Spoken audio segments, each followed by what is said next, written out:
Hello friends, और ये हम सब जानते हैं कि साल 2016 में जब मुकेश अंबानी ने अपने टेलीकॉम कंपनी जियो को मार्केट में लॉन्च किया, तब टेलीकॉम इंडस्ट्री में एक ऐसा तहलका मचा कि कई सालों से पैर जमाई बाकी टेलीकॉम कंपनीज को एक ही पल में आसमान से जमीन पर गिर जाना पड़ा। मगर ऐसे समय में सिर्फ एयरटेल ही एक ऐसी कंपनी थी जिसने मुश्किल वक्त में भी जियो से डटकर मुकाबला किया था। यही एयरटेल कंपनी जियो की वजह से बैंकरप्ट होने की दहलीज पर पहुंच गई थी। मगर कैसे यही एयरटेल आज जियो को पछाड़ता नजर आ रहा है। फ्रेंड्स, जियो ने लॉन्च होने के बाद सारी इंडियन टेलीकॉम इंडस्ट्री को बदल कर रख दिया था। असल में जियो ने अपनी इंटरनेट और कॉलिंग प्लान्स को इतने सस्ते और कम कीमत में उतारे कि जिसके बारे में किसी ने सोचा भी नहीं था, क्योंकि उस वक्त सभी टेलीकॉम कंपनीज ग्राहकों को इतना लूटती थी कि वो सिर्फ 1 GB डेटा 200 रुपए में बेचती थी, वो भी 2G वाला, जिसमें व्हाट्सएप के अलावा कुछ भी नहीं चलता था। ऐसे में जियो ने 4G डेटा को फ्री में देना शुरू कर दिया। एज अ रिजल्ट जियो को बड़ी संख्या में लोग अपनाने लगे और हर कोई घंटों लाइन में खड़े रहकर जियो के सिम कार्ड लेने लगा और कई सब्सक्राइबर्स ने अपने नेटवर्क को जियो में पोर्ट कर दिया। फिर क्या था, जियो का जादू ऐसा चला कि भारत के वो लोग भी इंटरनेट चलाने लगे जिन्होंने इसका नाम तक नहीं सुना था, और देखते ही देखते कुछ ही महीनों में भारत दुनिया का सबसे बड़ा डेटा यूजर देश बन गया, जो सिर्फ जियो की वजह से ही मुमकिन था।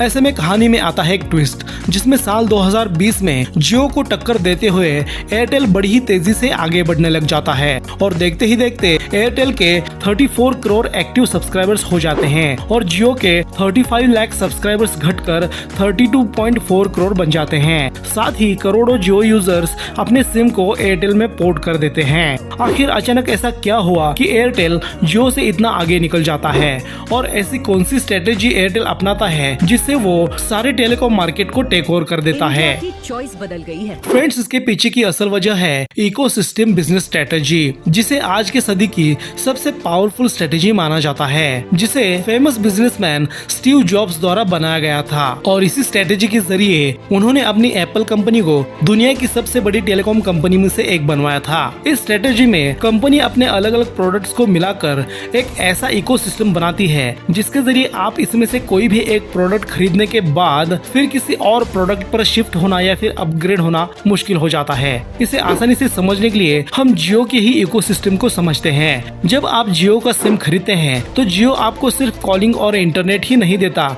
बल्कि साथ में जियो की अलग अलग सुविधाएं, यानी जियो टीवी, जियो सिनेमा, जियो सावन और जियो क्रिकेट, इनका भी सब्सक्रिप्शन देता है। ठीक इसी तरह जब आप जियो वाईफाई कनेक्शन लेते हैं तब वो उसके साथ आपको एक जियो का सेट टॉप बॉक्स भी फ्री में देता है। यानी कि जब आप जियो सिम खरीदते हैं तो वो जियो के इकोसिस्टम का एंट्री लेवल प्रोडक्ट बन जाता है और आप जियो के अलग अलग सेवाओं का बड़ी आसानी से लाभ ले सकते हो।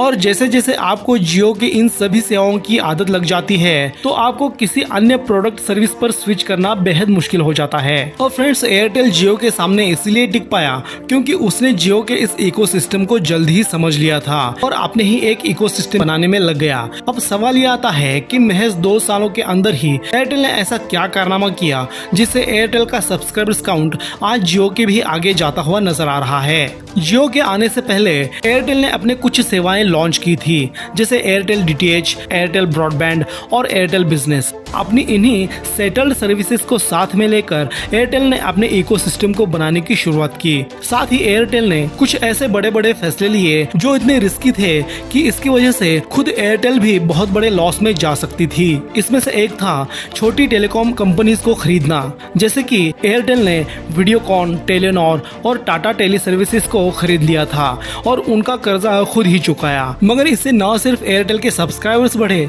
बल्कि साथ ही एयरटेल के स्पेक्ट्रम काउंट भी बढ़ गए, जिससे अब वो अपने उपभोक्ताओं को और भी मजबूत नेटवर्क दे सकते हैं। दूसरा सबसे बड़ा डिसीजन ये लिया कि उन्होंने अपने सिम कार्ड पर एक मंथली प्रीमियम रिचार्ज सेट कर दिया, जिससे 2018 में एयरटेल ने 4.8 करोड़ कस्टमर्स को खो दिया। मगर अब वो तैयार थे अपने सिर्फ वैल्यूएबल कस्टमर्स को अच्छी सुविधाएं देने के लिए, और ये फैसला भी आगे चलकर उनके लिए फायदेमंद साबित हुआ।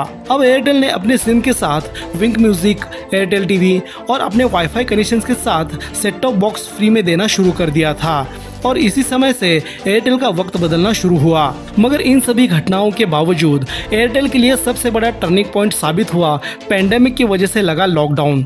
जी हाँ फ्रेंड्स, अब जैसे कि हम सभी जानते हैं कि लॉकडाउन में सभी लोग वर्क फ्रॉम होम और ऑनलाइन क्लासेस अटेंड कर रहे थे या फिर OTT का मजा ले रहे थे और इसलिए हर किसी को हाई स्पीड वाईफाई चाहिए था और इसी जरूरत को एयरटेल ने वक्त से पहले पहचान लिया और बिना समय गंवाए लगभग सभी लोकल केबल ऑपरेटर्स के साथ हाथ मिला लिया और सभी तरफ केबल लाइंस बिछा डाली, जिससे गांव-गांव और शहर-शहर में एयरटेल का डंका बजने लगा। और इसी खुशी में एयरटेल ने अपने वाईफाई कनेक्शन के साथ DTH set top box connections भी फ्री में देना शुरू कर दिया, यानी कि एयरटेल ने अब जियो के ही इकोसिस्टम को तोड़कर रख दिया। अब हम बात करें सितंबर 2020 की, तो इसी बीच इंडिया में टोटल 90 लाख वाईफाई कनेक्शंस लगे और जिसमें से सिर्फ 17 लाख जियो के थे और बाकी बचे 70 लाख एयरटेल के थे। वर्तमान में इंडिया के अंदर एयरटेल सिम के एक्टिव यूजर्स की संख्या 42 करोड़ है और वही जियो की 40 करोड़। अब इस रेस में 2022 के अंदर जीत किसकी होगी ये देखना काफी इंटरेस्टिंग होगा और ये फैसला करेगी 5G इंटरनेट सर्विस। जो भी कंपनी 5G को जल्दी और बेहतर नेटवर्क के साथ प्रोवाइड करेगा वही होगा इस रेस का असली विनर। आपको क्या लगता है दोस्तों, कौन सी कंपनी बेहतर नेटवर्क प्रोवाइड करती है और 5G की इस रेस में जीतेगा कौन? कमेंट सेक्शन में हमें जरूर बताएं। मिलते हैं अगले वीडियो में, तब तक अपना ख्याल रखें।